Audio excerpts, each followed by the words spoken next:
Slope के concept का आगाज़ वहाँ से होता है जब हम किसी बॉडी या फंक्शंस में ये देखना चाहें कि उस फंक्शन का झुकाव किस तरफ है, ऊपर की तरफ है, नीचे की तरफ है या बिल्कुल स्ट्रेट है।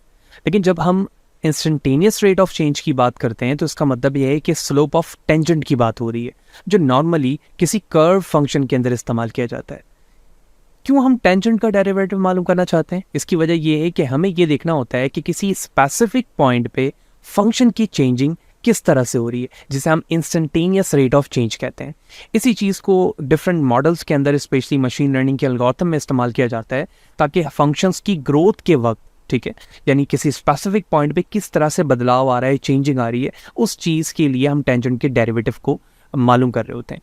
चैप्टर 2 डिफरेंशिएशन का है। 2.1 के अंदर हमने बेसिक तमाम चीज़ें जानी कि एक्चुअली डेरिवेटिव क्या है, किस तरह से निकाला जाता है, क्या क्या पॉसिबिलिटीज़ प्रॉब्लम हो सकती हैं, वो सारी चीज़ें हमने जानी। सेशन 2.2 का ये फर्स्ट पार्ट होगा जिसमें हम बेसिक डिफरेंशिएशन के रूल्स जानेंगे, रेट ऑफ चेंज को देखेंगे कि अगर कोई फंक्शन दिया जाए तो ईजिएस्ट वे उसके डेरिवेटिव निकालने का क्या होता है। मैं हूं फाद हुसैन, आप यूट्यूब चैनल से मेरी ये वीडियो देख रहे हैं for the course of the calculus and trigonometric में। इससे रिलेटेड प्रीवियसली तमाम वीडियोस मेरे यूट्यूब चैनल पर मौजूद है। फाद हुसैन CS से सर्च करने के बाद आप मेरे यूट्यूब चैनल पर आएंगे, इसके प्लेलिस्ट पर आएंगे जहाँ डिफरेंट डिसिप्लिन्स की वीडियोस मौजूद हैं। विथ ईज आप इन्हें वॉच कर सकते हैं, जबकि इनमें इस्तेमाल होने वाले कंटेंट रिलेटेड मटेरियल मेरे blog Fahd Hussain CS blogspot.com पर मौजूद है। तमाम मटेरियल को फ्रीली डाउनलोड करके यहाँ से यूज़ किया जा सकता है। तो चैनल पर अगर नए हो, चैनल को सब्सक्राइब नहीं किया तो ज़रूर सब्सक्राइब करें ताकि इसी तरह की चीज़ें बर वक्त आसानी के साथ सीखते रहें। वीडियो को लाइक करें, ज़्यादा से ज़्यादा लोगों को शेयर करें। तो लॉर्सन एडवर्ड की बुक हम इस्तेमाल कर रहे हैं, calculus 9th edition 2.2 basic differentiation rules and rate of change का। स्लाइड को मैं कम से कम इस्तेमाल करने की कोशिश करूँगा। कोशिश रहेगी कि हम डायरेक्टली बुक्स में जाएँ ताकि एग्जाम्पल्स को कवर करना, तमाम टॉपिक्स को कवर करना हमारे लिए आसान रहे। तो सबसे पहले कांस्टेंट रूल्स हैं, यानी अगर फंक्शन में कोई कांस्टेंट वैल्यूज हमारे पास मौजूद है तो हम किस तरह से डेरिवेटिव फाइंड करेंगे। जनरल फार्मूला यहाँ पे लिखा हुआ है, the derivative of a constant function is zero, यानी जब आप कांस्टेंट वैल्यू होगी तो उसका डेरिवेटिव जीरो होगा। That is if c is a real number then d of dx, यानी derivative of the constant value is equal to zero. How? For example हमें एक फंक्शन दिया जाता है f of x is equal to 7। जब मैं f बार x निकालूंगा तो इसकी वैल्यू हो जाएगी जीरो। क्यों? क्योंकि ये कांस्टेंट वैल्यूज है और कांस्टेंट वैल्यू की वजह से इसकी वैल्यू जीरो हो गई, ठीक है। लेकिन अगर यहाँ पर x होता तो यकीनी तौर पे अब हम देखते कि x की क्या वैल्यूज है जो सेकंड रूल पर अप्लाई होता, ठीक है। अभी हमने सिर्फ कांस्टेंट रूल देखा। अगर हम इस कांस्टेंट रूल को डेरिवेटिव, जैसे मैंने डायरेक्ट यहाँ पर किया है, अगर मैं सेम जो जनरल फार्मूला है डेरिवेटिव का लिमिट बेस पर उस पर अप्लाई करूँ तो ये हो जाएगा f of x plus change x minus, यानी del x minus f of x divide by change of x। Del of x की वैल्यू टेंड कर रही है जीरो की तरफ, तो अगर मैं जीरो यहाँ पुट करूँ और यहाँ जीरो पुट करूँगा तो ये F of x minus F of x होगा जो कैंसिल हो जाएगा, और नीचे जीरो मौजूद है तो 0.0 हो जाएगा, जो इसके बेस पर इसकी वैल्यू क्या हो जाएगी, जीरो। इसका मतलब ये हुआ कि किसी भी कांस्टेंट का डेरिवेटिव जीरो ही होगा। अब उसके बाद इन्होंने कुछ एग्जाम्पल बुक के अंदर मैंशन की है, जैसे यहाँ पर आप देख रहे हो फंक्शन के सबसे पहले इन्होंने y की वैल्यू 7 लिखी, तो डायरेक्टली मैं कह सकता हूँ कि इसकी वैल्यू जीरो आएगी, ठीक है। F of x zero, already zero है तो जीरो ही रहेगी। -3 है तो भी ये कांस्टेंट है, जीरो हो जाएगी। अब ये बड़ी इंपॉर्टेंट चीज़ है, देखें।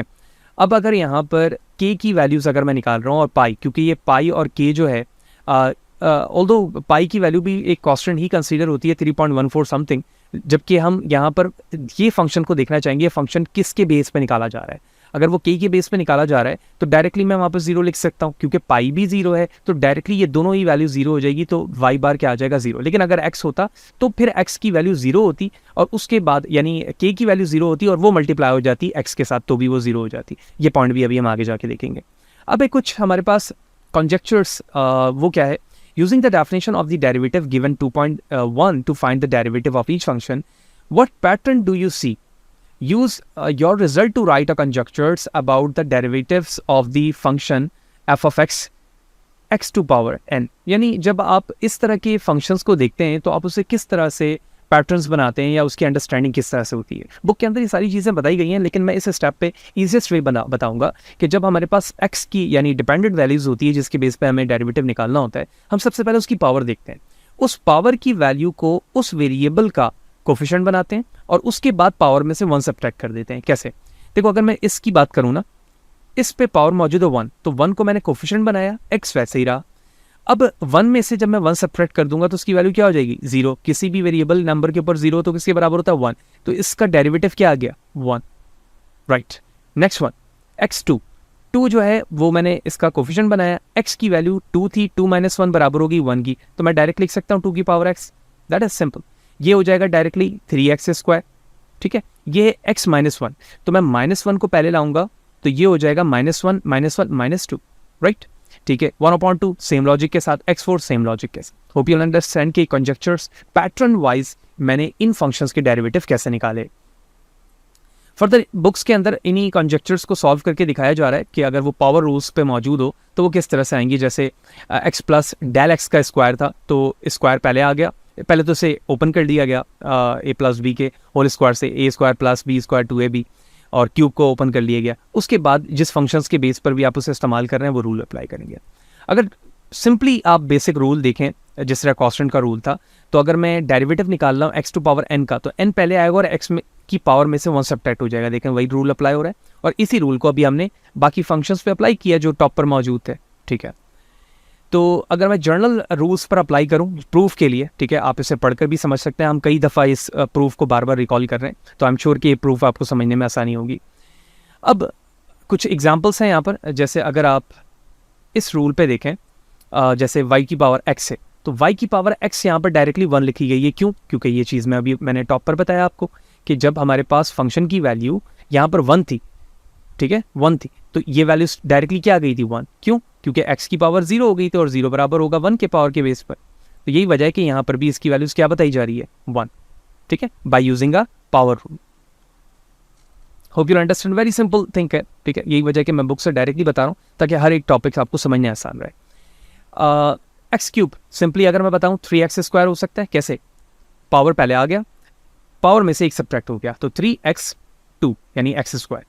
1/3, क्या मैं इसे डायरेक्टली 1/3 लिख सकता हूँ, यानी 1/3 मल्टीप्लाई बाय x, ऐसे लिख सकता हूँ ना भाई, क्यूब को वैसे लिखा गया। 1/3 पहले आया, पावर 1/3 में से माइनस कर दूंगा 1 को, एलसीएम लेकर सॉल्व करूंगा, -2/3। ये 2/3 माइनस का है, नीचे लेकर आ जाऊंगा, प्लस का हो जाएगा, तो that will be the derivative of the function g of x।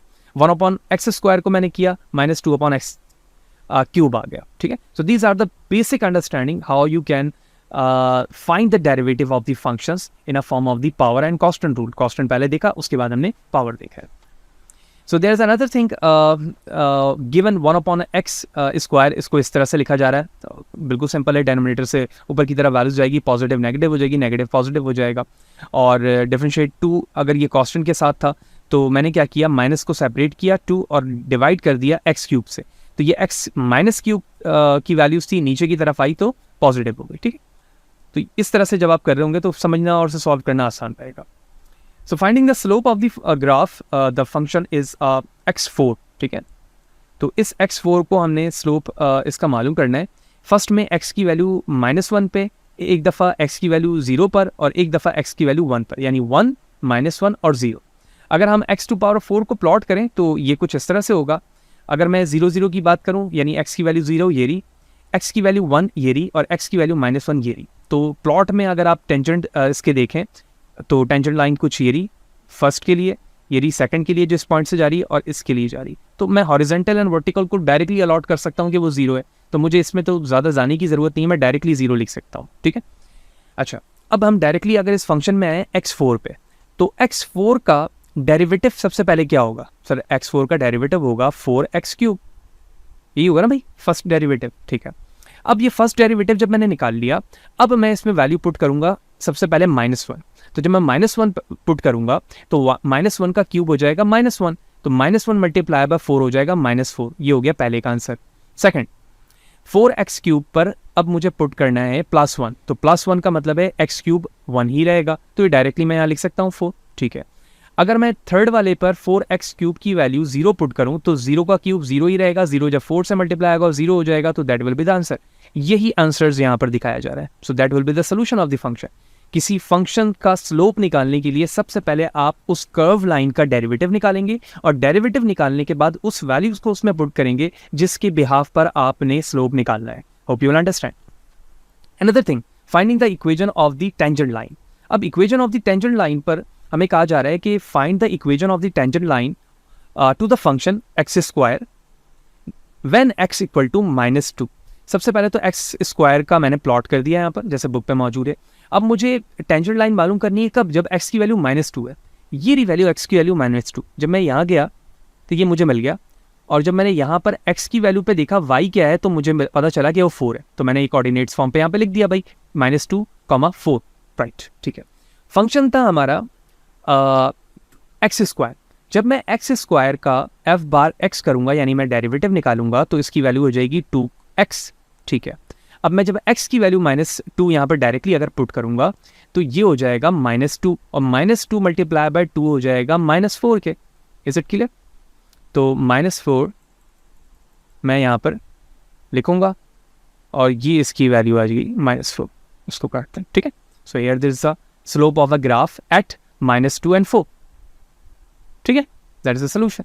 आप चाहें तो इंटरसेप्ट जो फॉर्मूला था y-2 - y1 x2 - x1 जो स्लोप फॉर्म होता है, उसके ज़रिए से भी यहाँ पर दिखाया जा रहा है। ये चीज़ें भी मैं प्रीवियसली सेशन में बता चुका हूँ जब हमने फर्स्ट सेशन कवर किया था चैप्टर 2 का, ठीक है। Hope you will understand. एक एक चीज़ें अगर आप प्रीवियसली सेशन को फॉलो करते हुए चल रहे हैं, एक एक चीज़ समझना हमारे लिए आसान रहेगा। आप किसी भी सेशन को मिस करेंगे, आई एम प्रीटी श्योर कि चीज़ों को समझना थोड़ा सा कॉम्प्लेक्स रहेगा। एक एक चीज़ों को मैं कवर कर रहा हूँ सेपरेट सेशन के अंदर।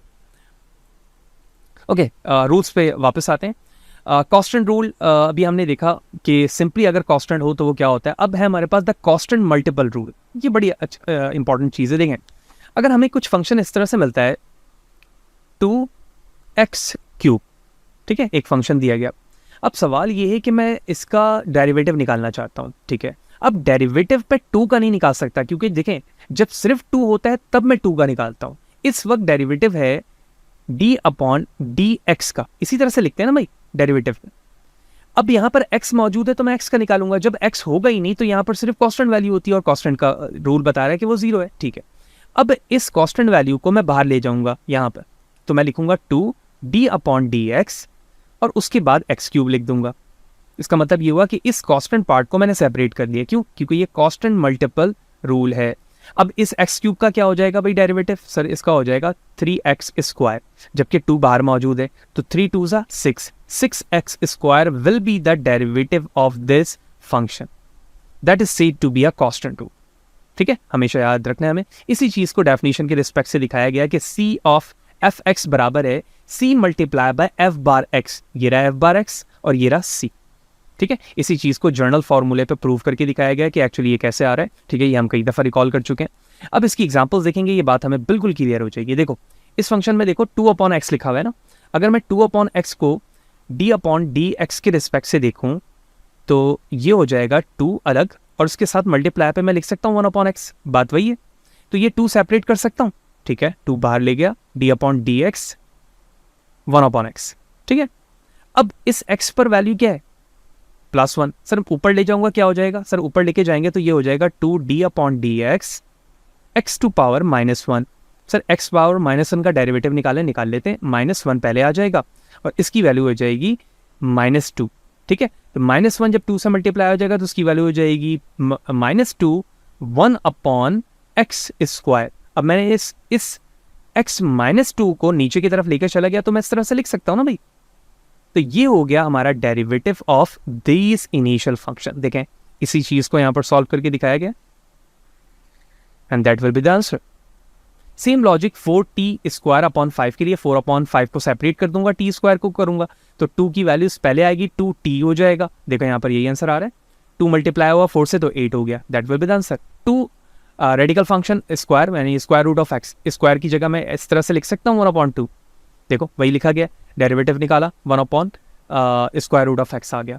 1/2 रेडिकल ऑफ स्क्वायर³ x², ठीक है। ऊपर ले जाऊंगा तो माइनस में हो जाएगा। सेम लॉजिक के साथ सॉल्व किया। आप इसे अपनी नोटबुक पे जरूर करें। आई एम श्योर कि कुछ स्टेप्स के बिहाफ पर आपको ये लॉजिकली बात समझ में आ गई होगी कि हम ये कांस्टेंट मल्टीपल रूल्स को कैसे अप्लाई कर रहे होते हैं। -3/2x वेरी सिंपल, डेरिवेटिव निकाला एंड देयर इज आंसर, ठीक है।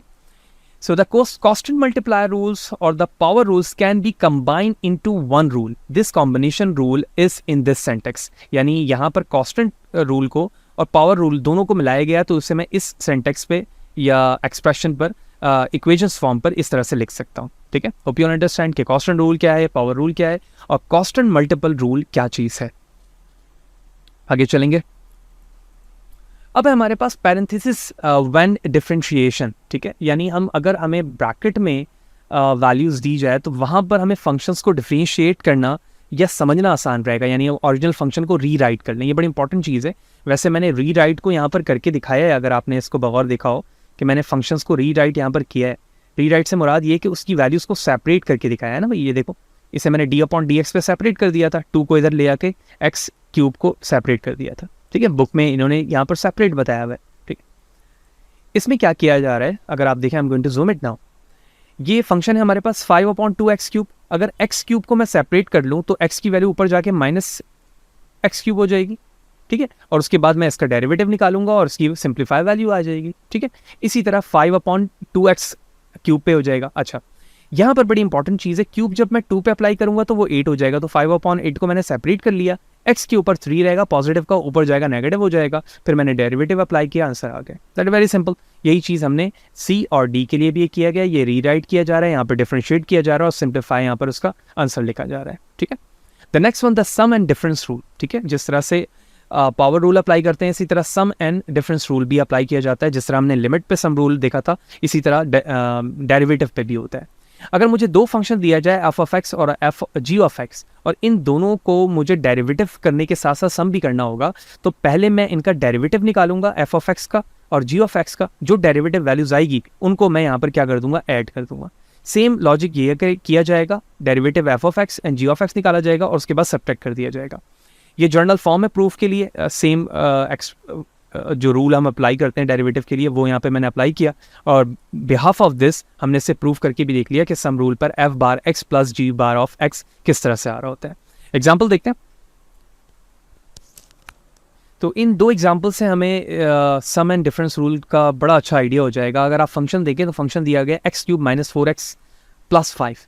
क्या मैं ऐसे कह सकता हूँ कि ये f(x) है, ये g(x) है और ये h(x) है? कह सकते हैं, ठीक है। और यहाँ पर ऐड और सब्ट्रैक्ट दोनों हो रहे हैं, ठीक है, दोनों साथ भी हो सकते हैं, अलग अलग भी हो सकते हैं, ठीक है। पहले मुझे इस f(x) का डेरिवेटिव निकालना होगा, फिर इस g(x) का डेरिवेटिव और फिर h ऑफ डेरिवेटिव। उसके बाद जो arithmetic operation which plus minus है वो अप्लाई करूंगा, ठीक है। अगर मैं f(x) लिखूँ तो ये हो जाएगा 3x² - 4 + 0। Is it clear? यही होगा, ठीक है। तो क्या मैं सिंप्लीफाई करके इसे लिख सकता हूँ 3x² - 4, जबकि +0 यहाँ पर खत्म हो जाएगा, ठीक, based on the number system. तो ये हो गया हमारा f(x), ठीक है, based on the sum and subtraction rule. The next one, g(x), x4/2 - 3x³ - 2x। तो अगर हम सिंपली इसका करें तो ये हो जाएगा -2x³ जो मैंने यहाँ पे लिखा हुआ है, ठीक है। इसके बाद 3x³ है तो 3 कांस्टेंट है, बाहर रहेगा। x³ पर करूँगा तो ये हो जाएगा 3x², 3 से मल्टीप्लाई होगा 9x², जबकि 2x का सिंपली क्या हो जाएगा 2, ठीक है। ये हो गया हमारा g(x) by using a sum and difference rule. Hope you understand कि 2.2 के अंदर हमने डिफरेंशिएशन के बेसिक रूल्स को जाना, ठीक है। कुछ रूल्स मजीद हैं जो हम नेक्स्ट सेशन पे जानेंगे, that is start from the sine which mean trigonometric functions. इस सेशन पे हमने कवर किया कि एक्चुअली रूल्स क्या होते हैं किसी फंक्शंस को डेरिवेटिव फॉर्म पर, स्लोप फॉर्म पर या टेंजेंट फॉर्म पर प्रूफ करने के लिए एग्जांपल्स के साथ हमने बुक को फॉलो करते हुए किया। That is start from the constant rule, constant rule के बाद हमने पावर रूल, फिर power rule and constant rule को कंबाइन करके देखा, फिर हमने सम एंड सब्ट्रैक्शन के साथ इन चीज़ों को देखा। Hope you understand everything. फिर भी कोई सवाल है, कोई चीज़ अगर समझ में ना आई हो, कमेंट सेशन पर ज़रूर पूछें, कोशिश करूँगा इस हवाले से आपको पर वक्त जवाब दे सकूँ। वीडियो अच्छी लगी है तो लाइक करें, ज़्यादा लोगों को शेयर करें, सब्सक्राइबर की बहुत ज़रूरत है, चैनल को ज़रूर सब्सक्राइब करें, लोगों को सजेस्ट करें। नेक्स्ट सेशन पे इन्हीं चीज़ों को हम रिज्यूम करेंगे, क्योंकि मज़ीद कुछ रूल्स रहते हैं ट्रिग्नोमेट्रिक्स के, उससे जानेंगे और कुछ एडिशनल एग्जांपल्स भी देखेंगे। इसी तरह से जुड़े रहें, नेक्स्ट सेशन पे मिलते हैं। सी यू देयर।